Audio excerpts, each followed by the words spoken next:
솔로몬 왕은 성전을 건축한 후에 하나님 앞에 기도했는데요. 오늘 읽은 말씀은 바로 그 기도의 내용의 일부가 되겠습니다. 기도의 내용 가운데 그 첫 번째 부분이라고 할 수가 있겠는데요.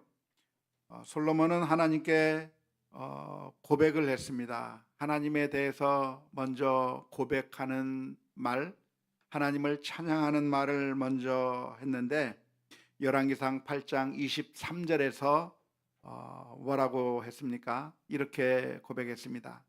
이르되 이스라엘의 하나님 여호와여, 위로 하늘과 아래로 땅에 주와 같은 신이 없나이다.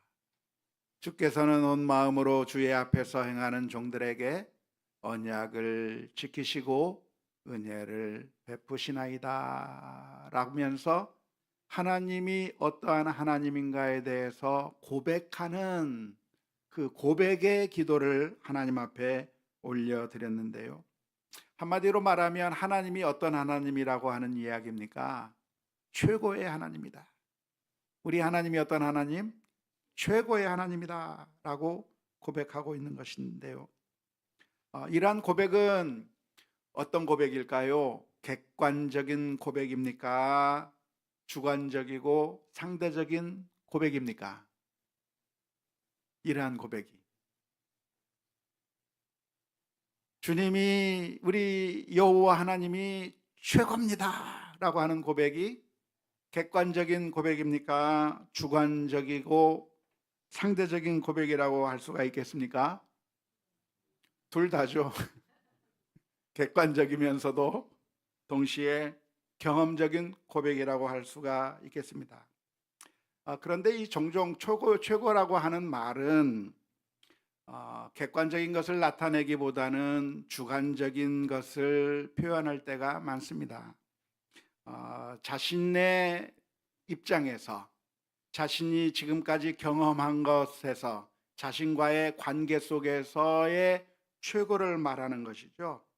예를 들어서 우리 엄마 최고라고 말을 했다고 한다면 우리 엄마가 정말로 최고인 건가요? 그 자녀들에게 최고라고 하는 그런 의미일까요? 자녀들에게 최고란 의미일 수 있는 것이죠. 우리 엄마가 객관적으로 보면 다른 엄마들에 비해서 학력이 좀 모자랄 수 있습니다. 우리 엄마가 다른 엄마들에 비해서 미모가 좀 떨어질 수 있습니다. 우리 엄마는 다른 엄마들에 비해서 재정적인 능력이 좀 부족할 수 있어요. 객관적으로 따지자면 최고가 아닐 수 있는 것이죠. 하지만 그 자녀들에게 있어서 엄마는 그 누구와도 바꿀 수 없는 최고의 엄마인 것을 알 수가 있는데요. 그래서 자녀들은 다른 사람들을 최고라고 말하는 것이 아니라 우리 엄마가 최고라 그렇게 이야기하고 있는 것인데, 그렇게 고백하는 것은 객관적인 의미에서의 최고라고 하는 그런 의미가 아니라 주관적인 의미인 것이죠. 상대적인 의미인 것이고 경험적으로 내가 나와의 관계 속에서 최고라고 하는 그런 의미라고 할 수가 있겠습니다. 우리 교인들이 종종 저를 가리켜서 우리 목사님 최고 그러시는 분들이 가끔 계셔요. 자주 있지는 않고 가끔 계시는데 그런 말을 들을 때마다 얼마나 감사하고 참 행복한지 모르겠어요. 객관적인 의미에서라기보다는 주관적으로 저를 좋아해 주신다고 하는 의미이고, 주관적으로 정말 우리 목사님을 사랑한다고 하는 그런 의미이기 때문에, 그래서 너무나도 고맙고 너무나도 그 말에 힘입어서 정말 우리 교우들이 최고다라고 하는 생각을 저도 가지고 있습니다. 그런데 오늘 솔로몬이 하나님을 향해서 뭐라고 고백하냐면 우리 하나님은 최고다라고 고백하고 있는 거예요. 이렇게 솔로몬이 하나님을 향해서 최고라고 고백하고 있는 그 의미는 어떤 의미입니까? 역시 솔로몬에게 있어서도 그 하나님을 내가 경험하면서 하나님이 내게 최고의 하나님이 되어 주셨다고 하는 주관적인 고백일 수가 있겠습니다. 지금까지 솔로몬이 이렇게 하나님의 성전을 지으면서 이렇게 이스라엘 나라의 왕으로서 성전을 잘 건축하고 그리고 그 나라를 잘 이끌어 나갈 수 있게 된 것을 생각하면 하나님 앞에 감사하지 아니할 수가 없는 것이죠. 솔로몬이 누구였어요? 다윗과 바세바 사이에서 태어난 아들이었던 것이죠. 어떻게 보면 왕자들 가운데 가장 정당한 왕자가 아니라 나중에 스캔들로 인해서 나중에 여러 가지 참 부끄러운 과정들을 통해서 얻게 된 그런 아들이라고 말한다면 그렇게 말할 수 있는 아들이 솔로몬인 겁니다. 뿐만 아니라 이 솔로몬은 다른 배다른 형제가 왕이 되고자 했을 때 그래서 이 솔로몬은 죽임을 당할 수도 있는 그런 목숨이 경각에 달렸던 그런 상황 속에 있었던 사람이 솔로몬이었던 것이죠. 그런데 놀라운 것은 무엇인가? 하나님께서 그 솔로몬을 사랑하시고 그래서 이 솔로몬으로 하여금 다윗의 뒤를 이어 왕이 되게 하셨을 뿐만 아니라 그리고 하나님께서 다윗에게 약속하셨던 그 약속의 말씀, 내 아들의 손을 통해서 성전을 건축하게 하겠다고 하는 그 하나님의 그 약속에 따라서 솔로몬이 그 성전을 마치게 되는 그 순간에 하나님이 어떠한 하나님인가? 정말 좋은 하나님이다. 하나님이 어떠한 하나님인가? 최고의 하나님이라고 하는 그런 주관적인 경험 속에서 하나님 앞에 감사의 찬송을 올려드리는 것이라고 할 수가 있겠습니다. 하나님께서는 다윗의 아들을 통해서 왕조를 든든히 세워주시겠다고 약속해 주셨는데 하나님께서 약속하신 그대로 이 솔로몬을 통해서 모든 역사를 이루어 나가는 그 모든 것들을 바라보면서 하나님은 그 말씀하신 약속을 그냥 내팽개쳐 버리는 것이 아니라 지키지 않는 것이 아니라 신실하게 지키시는 하나님, 만유의 주 하나님이라고 하는 그 사실을 경험하면서 하나님을 최고의 하나님이라고 주관적으로 고백하고 있는 것이라 하겠습니다. 하지만 이것이 주관적인 고백이지만 동시에 객관적인 고백이라고 말할 수도 있겠습니다. 왜 그럴까요? 그것은 이 세상의 모든 신들은 다 가짜이기 때문에 그렇습니다. 이 세상에 수많은 신들이 존재하는데 그 모든 신들이 다 가짜예요. 사람이 만든 수국물에 불과하고 눈이 있어도 보지 못하고 귀가 있어도 듣지 못하고 입이 있어도 말하지 못하는 그냥 이름만 신이라고 붙여놓았지 신으로서의 기능을 아무것도 할 수 없는 엉터리 신이 즐비한 가운데 여호와 하나님만이 진짜 하나님, 온 세상을 만드시고 다스리시고 통치하시는 그 하나님이 객관적으로 볼 때에도 참되신 하나님이시기 때문에 이 솔로몬의 고백은 주관적인 고백이면서 동시에 객관적인 고백이라고 하는 이 사실을 우리가 분명하게 기억할 수 있기를 주님의 이름으로 축원합니다.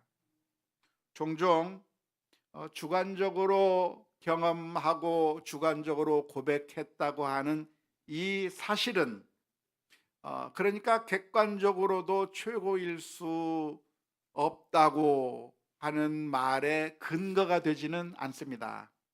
종종 종교 다원론주의자들은 무슨 이야기를 하냐면 이 세상의 모든 종교가 다 똑같다.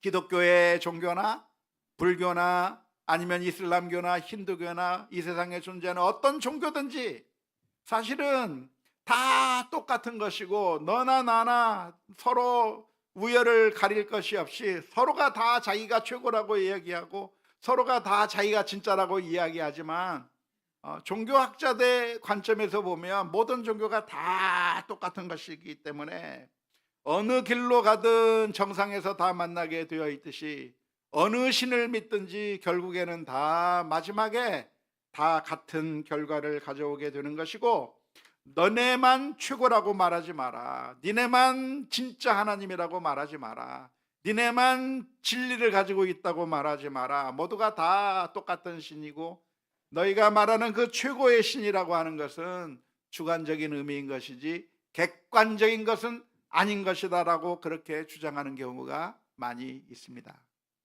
하지만 우리가 분명하게 기억할 것이 있다고 한다면 주관적인 고백을 한다고 해서 객관적인 최고가 되지 말라는 법은 없어요. 예를 들어서 손흥민 선수의 아버지가 자기 아들이 아주 뛰어난 축구 선수라고 말하면 그게 주관적인 의미에서 말하는 것이겠지만, 그러나 객관적으로도 그렇잖아요. 물론 손흥정은 월드클래스 아니라고 자꾸만 그러는데, 김연아 선수가 세계 최고의 그런 피겨 스케이팅 선수라고 할 수가 있겠는데, 일가 친척들이 우리 선수가 최고라고 말하는 게 그게 주관적으로만 그렇습니까? 아니요, 사실적으로도 최고의 선수 가운데 하나라고 말할 수 있는 것과 마찬가지로 주관적인 고백을 한다고 하는 것 자체가 객관적인 고백을 배제시키는 것은 아니다 라고 하는 것을 기억해야 하는 것이죠. 솔로몬이 경험한 하나님은 어떤 하나님입니까? 객관적으로도 최고의 하나님을 경험하게 된 것이죠. 정말 참되신 하나님이고 정말 온 세상을 다스리는 진짜 하나님임을 경험한 다음에 주관적으로 고백하게 되었는데, 원하기는 우리 모두가 이런 하나님을 경험하면서 우리들의 마음 가운데서 주님을 최고의 하나님으로 고백하며 그 하나님의 은혜를 누리는 우리 모두가 다 될 수 있기를 주님의 이름으로 축원합니다. 솔로몬은 이렇게 하나님을 찬양하게 되었는데, 그런 찬양은 어디서 나왔습니까? 아무리 객관적으로 최고라고 할지라도 그 하나님을 직접 경험하지 아니했다고 한다면 이런 주관적인 고백들이 나올 수가 없는 것이죠. 그런데 이 솔로몬은 성전을 짓는 그 일을 통해서 하나님이 얼마나 내게 선하신 하나님이었는지, 하나님이 얼마나 위대하신 하나님이었는지를 하나씩 하나씩 깨달으면서 그 하나님이 정말 최고라고 하는 사실을 실감하게 되어서 고백하게 된 것이죠. 오늘 우리도 역시 마찬가지입니다. 하나님께서 우리 가운데 계신데 우리와 함께 교제하기를 원하시고 우리에게 은혜 베풀어 주시기를 원하시는 하나님이 계신데, 그 하나님이 정말 최고의 하나님이라고 하는 것을 어떻게 우리가 고백할 수 있을까요? 고백하는 방법은 단 하나입니다. 우리가 경험하는 겁니다. 경험을 통해서 하나님이 정말 좋은 하나님이라고 하는 사실을 알게 되고, 그래서 고백할 수 있게 되는 것이죠. 어떤 음식이 정말 맛있는 음식이 있다고 한다면 그 음식을 보고 칭찬할 수 있나요? 아니요, 맛을 봐야 되는 거예요. 맛을 봐야 맛을 알고, 먹어봐야 맛을 아는 거예요. 그래서 경험을 통해서 그것이 최고라고 하는 것을 알듯이, 어떤 멋진 광경을 우리가 직접 가서 봐야 그것이 정말 좋다고 하는 것을 경험하게 되듯이, 우리가 하나님을 경험하고 맛보아 알아야 하는 것이죠. 솔로몬은 그 하나님을 경험하게 된 것입니다. 가만히 있지 않고 솔로몬은 자신에게 주어진 사명을 따라서 성전을 지었는데요, 그렇게 경험하는 가운데 하나님을 알게 되고 최고의 하나님이라고 하는 사실을 고백하게 된 것입니다. 모든 것이 다 마찬가지인데요, 약도 좋은 약이라고 하는 걸 어떻게 알 수 있어요? 먹어봐야 하는 거예요. 음식도 어떻게 맛있는 음식이라는 걸 어떻게 알 수 있습니까? 먹어봐야 아는 것이죠. 믿음은 어떻게 우리의 믿음이 알아집니까? 어떻게 성장합니까? 믿음의 길을 걸어가면서 우리의 믿음이 더 성장해지는 거예요. 마가복음 9장에 보면 귀신 들린 아이를 데리고 온 아버지가 있었습니다. 예수님 앞에 데리고 온 거예요. 하지만 그 예수님 앞에 데리고 왔는데, 주님, 이 아이에게 어떻게 좀 해줄 수 있는 게 있다고 한다면, 할 수 있다고 한다면 좀 어떻게 좀 해주세요라고 이야기했을 때 주님께서 무슨 말씀을 하셨습니까? 할 수 있거든이 무슨 말이냐, 믿는 자에게는 늙지 못할 것이 없느니라 라고 이야기를 해 주었을 때, 이 아버지가 고백하는 고백이 무엇입니까? 주님, 제게 믿음을 제가 믿습니다. 그런데 저의 믿음 없는 것을 도와주옵소서. 믿음이 그냥 저절로 생기는 것이 아니라 믿음을 갖고 믿고, 그래서 그 믿음의 길을 걸어갈 때 더 믿음이 더 생기는 것이죠. 처음에는 긴가민가 했죠. 처음에는 이게 의심도 있을 거예요. 그러나 주님을 믿기로 하고 작정하고 주님 앞에 나왔을 때 결국 이 사람의 믿음이 더욱더 확실하게 되게 되었던 것처럼, 오늘 우리는 어떻게 믿음의 길을 걸어갈 수 있겠는가? 어떻게 최고의 하나님을 경험할 수 있겠는가? 멀리 떨어져서 진짜인가 가짜인가, 최고인가 아닌가 확인하기 전까지는 나는 발 한 발자국도 옮기지 않겠다고, 꼼짝하지 않겠다고, 저 멀리 떨어져 있으면, 경험하지 아니하면 우리는 아무것도 느낄 수가 없는 것이죠. 아무것도 경험할 수가 없는 것이죠. 우리가 하나님 앞에 나와야 하는 겁니다. 기도해야 되는 겁니다. 성경 말씀을 읽어야 되는 겁니다. 믿음의 길을 걸어가는 가운데 하나님께 더 가까이 나가고 하나님을 더 알게 되는 것이죠. 그래서 더욱 하나님 앞에 기도할 수 있을 것입니다.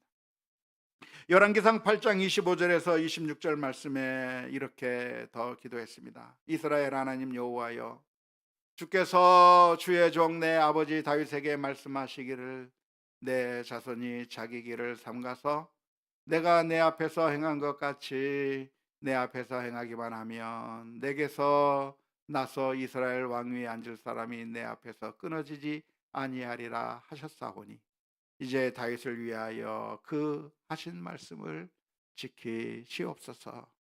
그런즉 이스라엘의 하나님이여, 원하건대 주는 주의 종 내 아버지 다윗에게 하신 말씀을 확실하게 하소서. 하나님 앞에 더 기도할 수 있게 된 것이죠. 지금까지 하나님이 어떠한 하나님인가를 알았기 때문에 하나님 앞에 담대하게 기도할 수 있었고, 하나님을 더 경험해 나가면서 하나님을 더 신뢰하게 되는 단계로 더 깊이 나아가게 된 것이죠. 그래서 오늘 저와 여러분들의 마음속의 결단이 하나님을 더욱더 맛보아 알아야 되겠다. 그냥 자꾸만 먼 발치 떨어져 있지 말고, 뭐 하라고 해도 안 하고, 성경 읽으라고 해도 안 읽고, 기도하라고 해도 기도 안 하고, 예배 드리자고 해도 안 하고, 그렇게 경험하지 않고 저 밖에 있을 것이 아니라 경험의 자리로 나와야 돼. 시편 34편 8절 말씀에 이렇게 보면은 이거 아니에요. 34편 8절. 제가 잘못 적어줬나 봐요. 시편 34편 8절에 뭐라고 되어 있습니까? 너희는 여호와의 선하심을 맛보아 알지어다. 그에게 피하는 자는 복이 있도다. 언제 이렇게 금방 바꿨죠? 실력이 대단합니다. 놀랐습니다. 맛볼 음식이 있다고 한다면 여러분 어떻게 하시겠습니까? 맛보아야 맛있는 걸 알잖아요. 하나님이 계세요. 이 세상의 그 어떤 음식보다도 가장 우리를 만족하게 하고 가장 행복하게 만드실 그 하나님을 우리가 먼 발치에서 가만히 아무것도 안 하고 있을 것이 아니라, 오늘 솔로몬이 하나님을 맛보아 알고 고백했던 것처럼 우리들의 삶 가운데서도 주님을 맛보아 알고 주님을 더욱더 깨닫는 그런 믿음의 결단들이 있을 수 있기를 주님의 이름으로 축원합니다.